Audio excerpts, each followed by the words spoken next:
Okay, good evening, everybody. My name is Farrell Hoyjanov. I'm the Director of Faculty Development at Johnson County Community College, and my office oversees the College Scholar Award, which is an opportunity for faculty to sort of showcase their research that they're doing outside the classroom in their discipline. It was, I don't know how many years old it is, but Jim Liker here started it several years ago, and this is the first time we have had a chance to have College Scholar in person since COVID. So this is a great night, and we're glad you're all here. Glad for this great attendance. We do have 3 more College Scholar talks coming up next semester. David Vanderham from Humanities will speak about the history of virtuosity and why we care about musical skill. Devin Caldwell from Academic Support Services will speak about philosophy in prison, the love of knowledge and community engagement. And Dennis Arjo in philosophy will speak about academic freedom in the midst of a culture war. So watch for those talks next semester. And now I'm going to ask Melissa Jimenez to introduce our speaker tonight.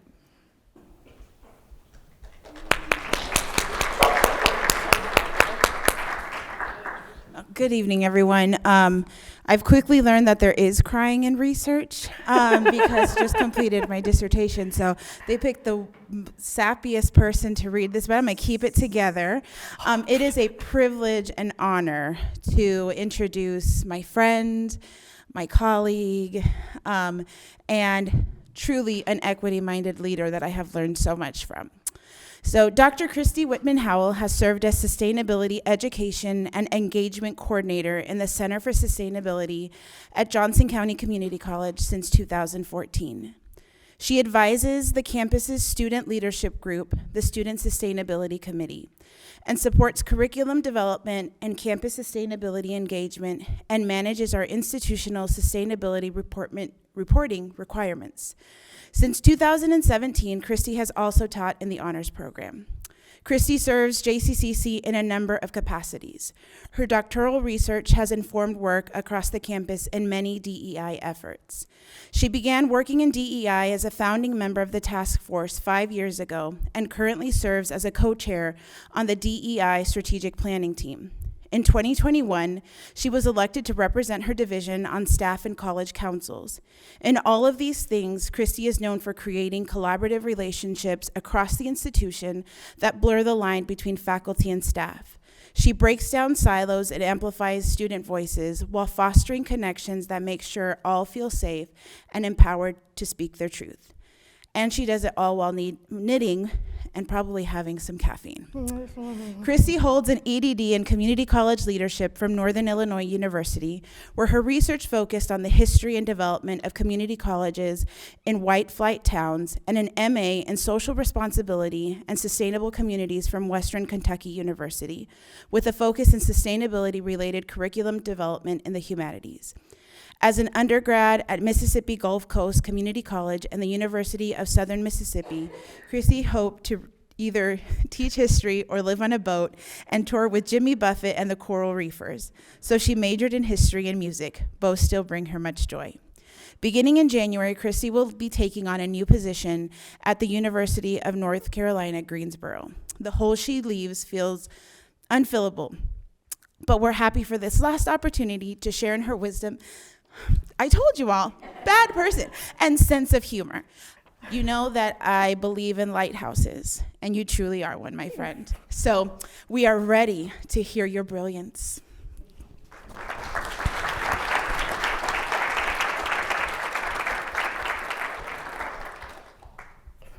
It's awfully early in the night for that. So I want to start first with some thanks. I have a lot, so just prepare yourself. So for tonight and for that introduction, my colleague, classmate, co-conspirator, and friend, Dr. Melissa Jimenez, I am so lucky to have friends like you in my circle. Thank you for that introduction. I knew I should have brought tissues and not put on mascara. So for this event, I am incredibly grateful to Dr. Farrell Hoyjanov and Elaine Sin in Faculty Development for the College Scholars Program, and to Dr. Jim Liker for his work in creating this program at JCCC.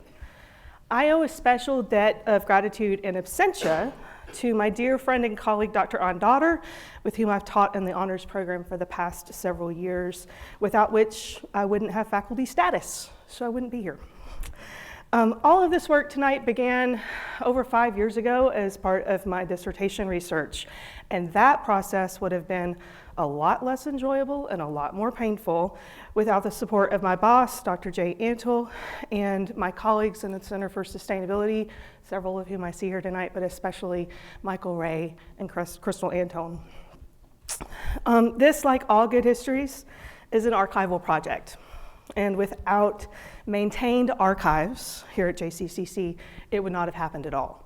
So John Russell and Anita Gordon Gilmore were vital, generous, and brilliant resources as I spent hundreds of hours upstairs in the archives.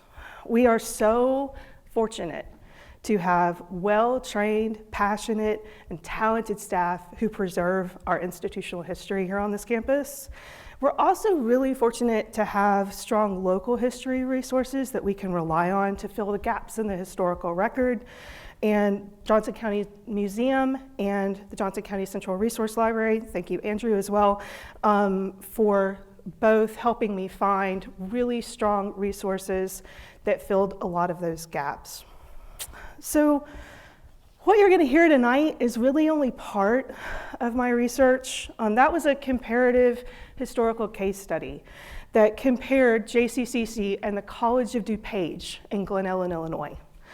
Both institutions were created within 5 years of each other in the 1960s. This happened contemporaneously with protests that related to the war in Vietnam, civil rights, and housing access. Both developed in responses to similar pressures from the community. Both developed in suburban communities that were historically restricted through covenants and other redlining devices. And since JCCC opened its doors in 1969, DuPage is considered it a peer, and vice versa, even to this day. So the comparison was really useful to me, and it taught me a lot of really fascinating points of connection and difference for both. Tonight, though, we're going to spend our time where our feet are here at JCCC. We're going to quickly provide a little bit of disciplinary context, not a lot, I promise, before we tell the story of the campus's creation through the work of 4 people: an early champion, an education pioneer, a young first-time president, and a remarkable student. And then we're going to contemplate some of the ways I think, and I hope, that the knowledge could help us be better community partners and better educators in the future. So let's start with a little bit of disciplinary context. Since the very beginning of community colleges, the model has been centered on access. Edmund Gleiser, this guy here, was the American Association of Junior Colleges' very first PR director. He was a street preacher before he went to Harvard to do his undergraduate. And he brought with him this idea of sort of a messianic drive to spread community colleges everywhere. Gleiser and all of his colleagues, I should say, at the American Association of Junior Colleges, had this idea that the community college project was both uniquely American and uniquely democratic. And in the 70s, Gleiser said, "We have said that the barriers to educational opportunity have been reduced or eliminated because these colleges, community colleges, have been placed in geographic proximity to potential students. They have characteristically made modest financial demands on the student.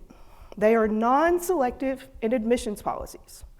We have borrowed from John the Revelator, a phrase of almost 20 centuries ago, conceived on high on the steep slopes of the island of Patmos. Behold, I have set before thee an open door." This mentality, where the community college serves as an avenue to a better society through open access, suffuses the language that's espoused by National Community College supporters as they visited communities all over the United States. They were proselytizing for community colleges, basically. And the benefits were real, even if they weren't biblical. Community colleges have long served as a bridge between K-12 and the university for their students. As Gleaser encouraged, we enroll a majority of undergraduates. We do so at reasonable prices, and we keep them in their communities. This means that these campuses are really a staggeringly rich repository for all kinds of stories that span the campus and the community. But, and this is a huge challenge for educational historians, community colleges do a really bad job of maintaining their own histories. One of our leading voices in higher ed history wrote that community colleges are neither K-12 nor university, so they fall between the gap. And historians struggle to tell their stories as standalone, vital educational resources in a community. That's very much what I wanted to do here. So besides JCCC being my home campus when I started this project, we have an exceptionally well-staffed archive. We're one of the few nationally that does this really well. Now, for folks in the room who aren't historians, going into an archive might sound odd or dusty or exceptionally boring or something that will require Nicolas Cage to help you out at some point. It is none of those things, unfortunately. But what it can be is overwhelming, because you walk into this room and you see all these rows of all these little blue boxes. And you know that in every single one of those boxes, there's a whole bunch of folders. And in all of the folders, there's a whole bunch of papers. And you understand when you walk in that you're surrounded floor to ceiling by information and you're gonna have to figure it all out. So it's terrifying in one way when you walk in, but you never really know what you're going to get when you walk in. And it's very much sort of a journey for gold amongst the chicken feed, right? You're sort of sorting through, hoping to find something good one day. And that was very much the case here. I had no idea what I would find. I first went into the JCCC boxes in 2017. After I'd read the two excellent resources that Chuck Bishop had a role in, the 2002 campus history he did, and then the oral history collection that came soon after. So I walked in looking not for anything that Chuck or anyone else had missed, but in hopes of answering a very different question. How did JCCC's boosters and founders go about building an open access institution in the midst of a rigidly segregated and closed community? When I went looking for information on the earliest days of JCCC, I found mention of two of our four people attending this conference, the Midwest Junior College Conference in June of 1963. Hugh Spear, who was then Dean of the College of Education at UMKC, served as the program chair for this conference. And he coordinated a half dozen leaders of the community college movement as his speakers. In addition to serving as the Dean of the College of Education at UMKC and chairing the conference that really energized development of JCCC, Hugh Spear had another claim to fame. In 1954, Spear was the chief expert witness for the plaintiffs in Brown v. Board of Education. Hugh Spear had really established himself as a scholar with particular expertise in the inequities of segregated education. These were skills that he cultivated in part because his parents were also educators, and they worked primarily with Black children in Tennessee. By 1954, Spear had served as an expert witness in several test cases around the US related to educational equity, and so his status when the court took up Brown was something he'd sort of prepared for his whole life. Spear spent more time on the stand in the hot seat than any other expert witness who was called in the case. And as a professor, a chair, a dean, and a coordinator of this conference, Spear's focus was on expanding access to higher education. Hugh Spear hoped fervently that the 1964 conference would provide sort of a public training ground and a workshop in advance of what he hoped would be positive legislation to create community college districts in Kansas, and then the subsequent board measures to fund those districts. The conference's aim was to introduce Midwestern K-12 and university educators to the value of community colleges within the higher education landscape. And that was really achieved by the presence and expertise of a half dozen scholar practitioners from the American Association of Junior Colleges, including the new president of the St. Louis Community Colleges. There are folks in this photo here who work with American Association of Junior Colleges at that time, along with the keynote speaker, Francis Keppel, who was then the US Commissioner of Education. Keppel had just finished chairing the URIC Commission, which was an evaluation of community colleges in Kansas. So Spear puts together this conference, and anecdotally, he thought that, perhaps the conference was successful. But in order to move beyond anecdotes, he needed some additional research. And in this work, he was supported by Dr. Will Billington. So now if we were gonna have a Mr. JCCC contest, I would probably have to give the crown to both of them, because without their combined work, we would not be here. Will Billington dabbled in the dismal science. He was an economist by day. And in his role as an economist, he influenced federal fiduciary policy at the Federal Reserve Bank. So he had a 35-year career there. He was finally retired as executive vice president and lead economist there. And then prior to joining the Fed, Billington loved teaching. He routinely returned to the economics classroom anytime he could. He taught at Brown University and the universities of Minnesota and Colorado. While leading economic research and policy throughout the Midwest, Billington began serving on the Shawnee Mission School Board. And then, as interest in a community college grew, he chaired both the Kansas Junior College Advisory Council and the Kansas Association of School Boards. Billington seems to have a problem saying no, right? It gets better.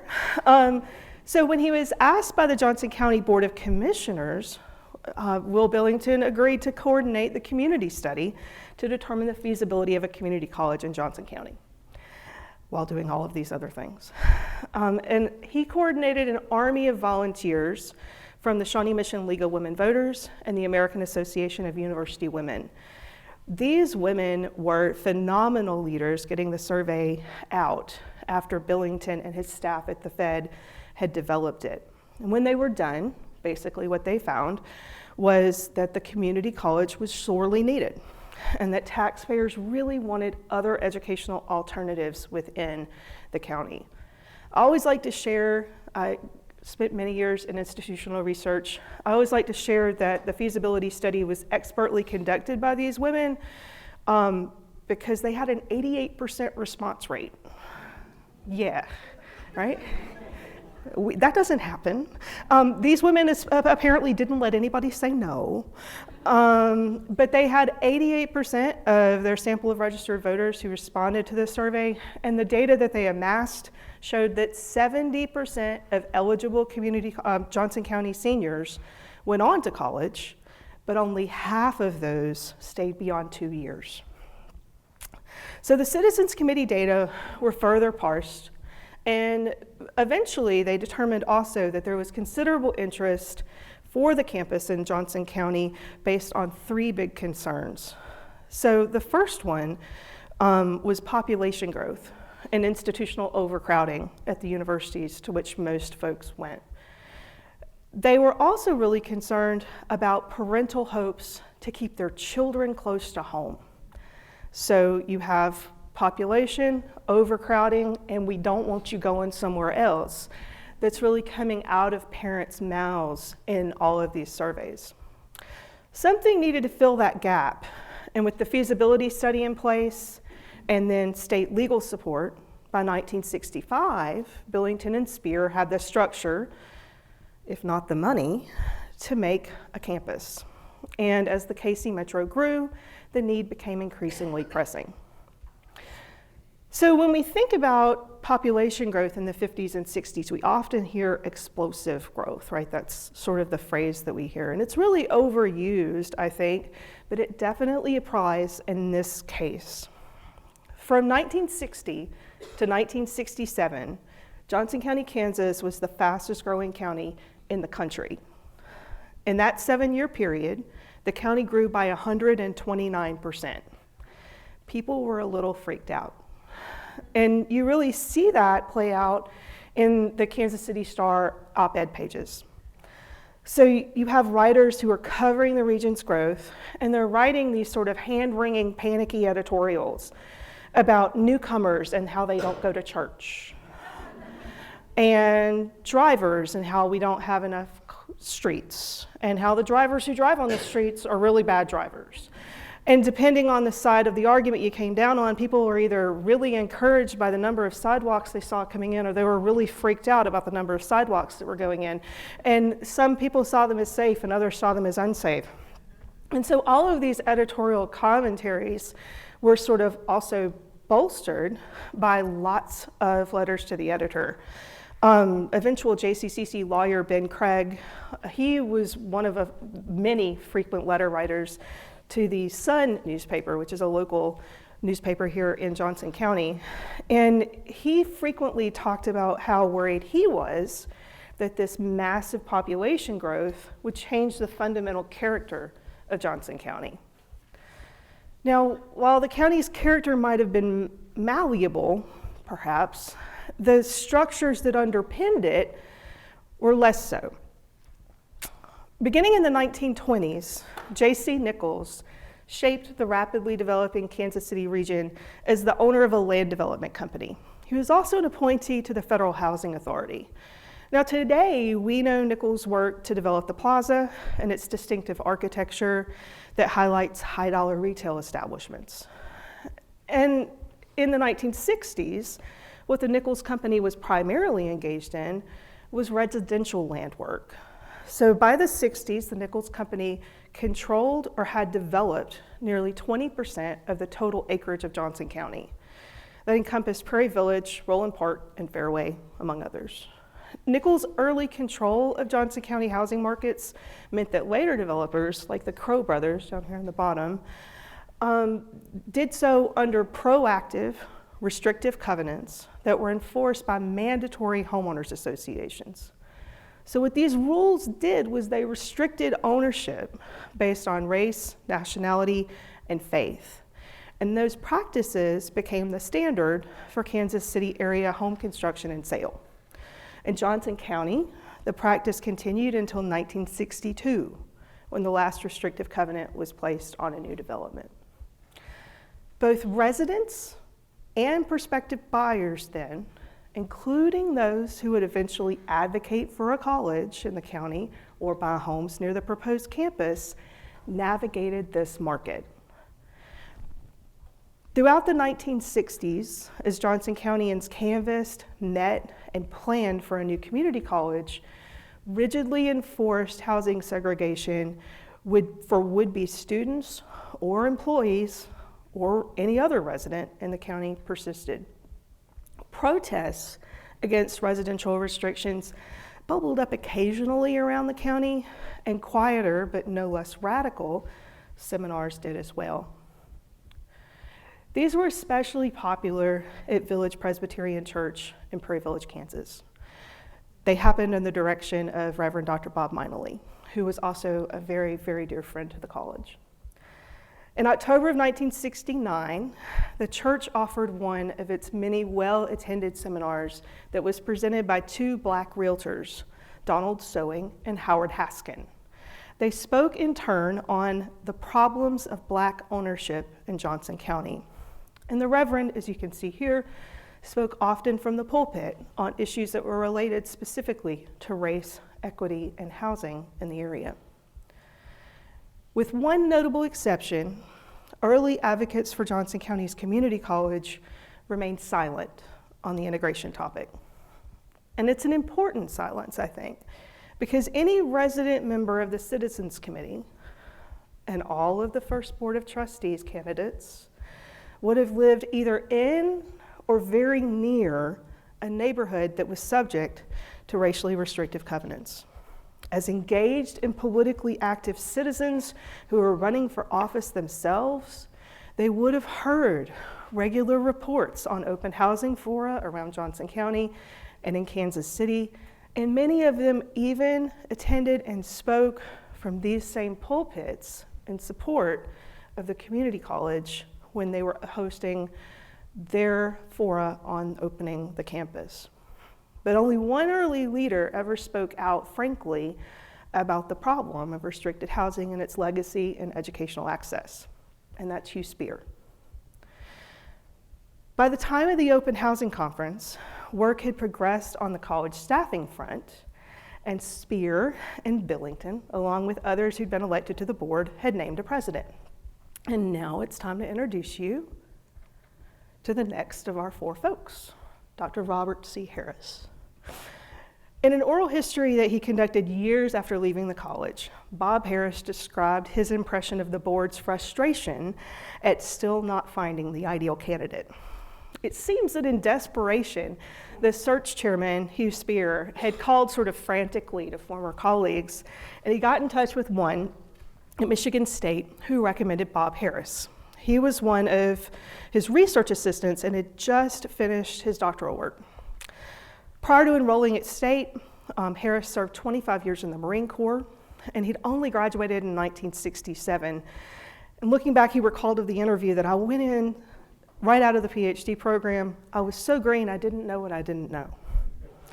He had no way of knowing that the board was also at its wit's end. His application had followed hundreds of applicants and dozens of interviews, but as he noted, I had nothing to lose. When the board asked about his likely timetable for offering classes, Harris said, I can do it within a year. And he did. Only 14 months passed from his hire to the offering of first classes. After joining the college, Area Press acknowledged Harris's unconventional background. The new president is a former lieutenant colonel in the U.S. Marine Corps turned college administrator. Not hampered by a public school point of view, he believes that the military is the world's greatest trainer of people. However, considering the difference in their backgrounds, it's perhaps unsurprising that Bob Harris and his board would butt heads, and they did. So as recalled by President Harris years later, Hugh Spear often championed both terminal degree holders and minority applicants in faculty hiring decisions. And this was much to Harris's frustration. The two clashed regularly on everything, much more than just hiring. Spear was the gadfly in Harris's memory who voted against everything, even paying the bills. Now, a review of board minutes indicates that that's not exactly right. Spear did always vote to keep the institution financially solvent. Nevertheless, Harris continued in the same correspondence. Spear became a champion of Black causes, regardless of the merit, and desperately wanted to have JCCC hire a Black faculty member. One of Harris's self-described proudest moments, as related in the late 1990s, concerned minority candidates and paints a different picture of his leadership. So Harris recounted that prior to an early board meeting, he reviewed the resumes of applicants up for consideration. One applicant was Black, and before his hire came before the board, Harris altered the applicant's resume to obscure his race. Sure as hell, Harris said, Spear voted against the hire. Then, after the meeting adjourned, Harris gloated as he gave Spear the original resume, crowing that Spear had unknowingly voted down the very thing he'd angled for, a Black candidate. 3 decades later, Harris still savored that moment that the hypocrite Spear realized he had voted against a Black applicant. Now, although Harris did eventually hire minority applicants, this one included, in this instance, Harris demonstrated how his administration of JCCC as a conservative and protected space functioned as a reflection of entrenched community practices. One of Spear's first actions as president further demonstrated those community practices. In the fall of 1969, Harris sought to follow up on the 65 community survey with a broader educational needs assessment. This measure asked community members and employers to respond to questions about what they wanted from the college, both in terms of academic programming and then more broadly. Current student unrest, dissension, and disruption on major college campuses was the second highest motivating factor for Johnson County Community College attendance by the class of 1969. Harrowing accounts of recent riots in April of '68 in Kansas City, and then long-running student protests at KU had appeared regularly in the press. And those reports stood as constant reminders about campus violence, which parents obviously wanted to avoid. KU and Lawrence's reputation for radicalism, you're giggling now, just wait, and its widespread embrace of counterculture, particularly, it really served to color many Johnson Countyans' impressions of college away from home. Bill Ebert, who served as student body president in the early '70s, laughingly recounted how quickly newcomers were corrupted upon their arrival in Douglas County. You'd see kids that started at KU coming over from Johnson County as freshmen in 1967 with their pressed chinos and their button-down Oxford shirts. And within a year, they were walking around in bell bottoms with hair down in the middle of their backs and a bunch of beads, smoking dope. Parental desires to protect their children from the swirling changes of counterculture protests and unrest and smoke that seemed ever present in Lawrence loomed in President Bob Harris's mind. And even before the campus opened its doors, he had a solution. In their first student government election, nearly a third of JCCC's enrolled students participated. This is especially surprising because in 1969, there wasn't a central campus. Classes were being offered across 5 different locations in Merriam. So nearly a third of these students voted in an election and named one of the handful of Black students who were enrolled as their representative in student government. And this is our 4th remarkable leader who shaped JCCC's foundations, Bob McFarland. McFarland was a Merriam native. He enrolled at JCCC because it was near home. He'd been a student body leader and a graduate of Shawnee Mission North.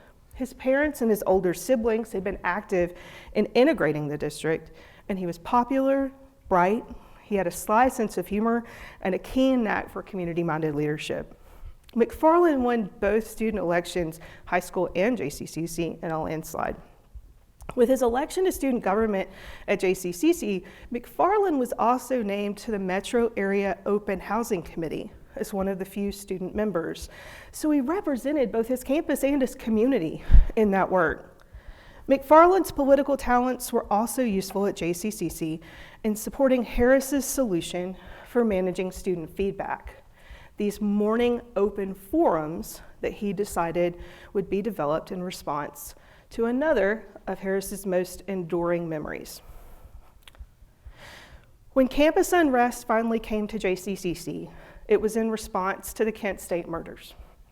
In May 1970, JCCC students planned to fly the American flag upside down outside the Merriam office building and threatened a sleep-in in the student lounge space. Rumors of the flag-related protest prompted Harris to consult Bob Lytle, who was the college's lawyer, asking whether he could preemptively expel the students. Barring expulsion, Harris wondered how forcefully he could respond and remain within his legal boundaries.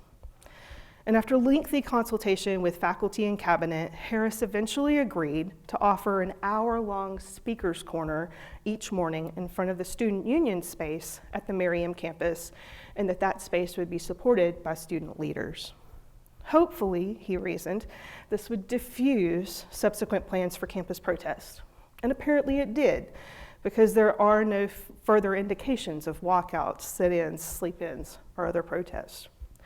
Harris's personal, physical interruption of political speech ended up limiting the speech that he and Johnson County voters wanted to avoid. Almost exactly 50 years later, Bob Harris described that day from the stage during our fall all-staff meeting. I sat next to Jim and Sherry Leiker in Yardley and listened, taking notes as quickly as I could on my phone with my thumbs.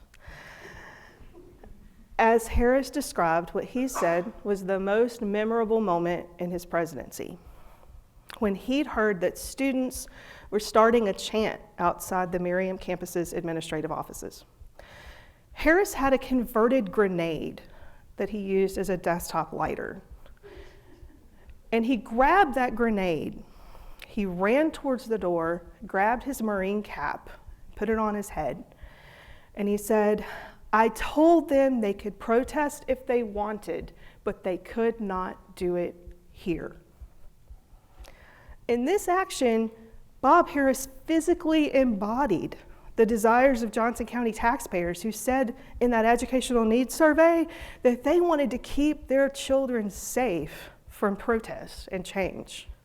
In the same ways that Johnson County home buyers used restrictive covenants to protect the racial and class makeup of their neighborhoods, they demanded a low-cost, close-to-home institution where their children could be similarly protected from anti-war and civil rights protests.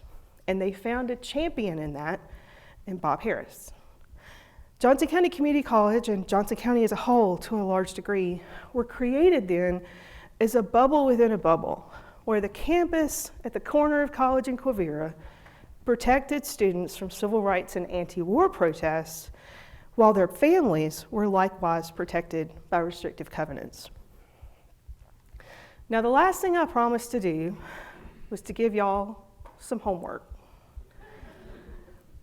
And if we reevaluate our institutional cultures and the context of our middle name through our community and its history, we have an obligation to do more to share and explore our community and our institutional histories on our campus. I see this happening in a few ways. For example, in one of his first acts after he was hired, Bob Harris approved an iconic advertisement that gave the college its internal tagline for the next 50 years. "Yes, we have no traditions."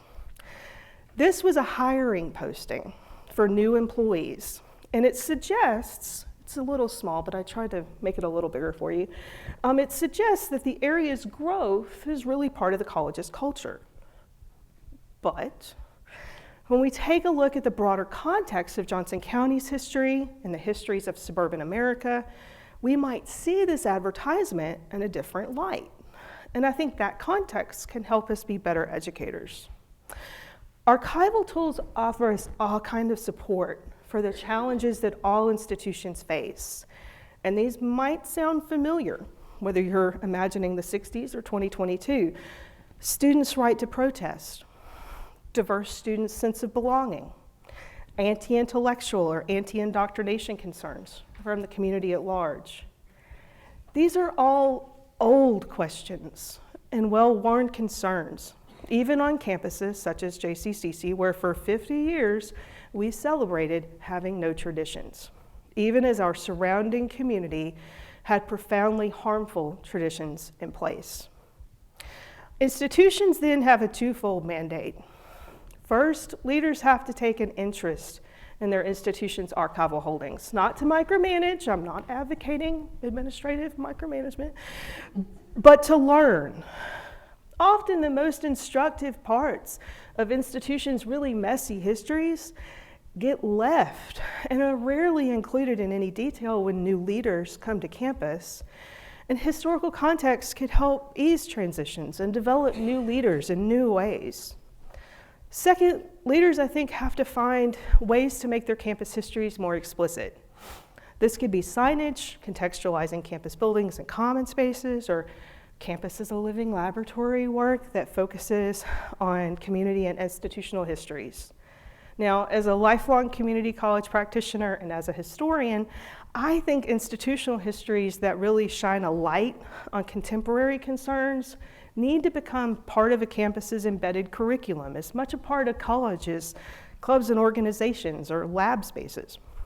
Campus-wide offerings, like this one, that are open to the community can help new leaders and new residents alike understand their sense of place more fully and quickly than any piecemeal introduction ever could. Such changes will contribute to more knowledgeable and engaged citizens, and that, after all, is our highest goal. Thank you.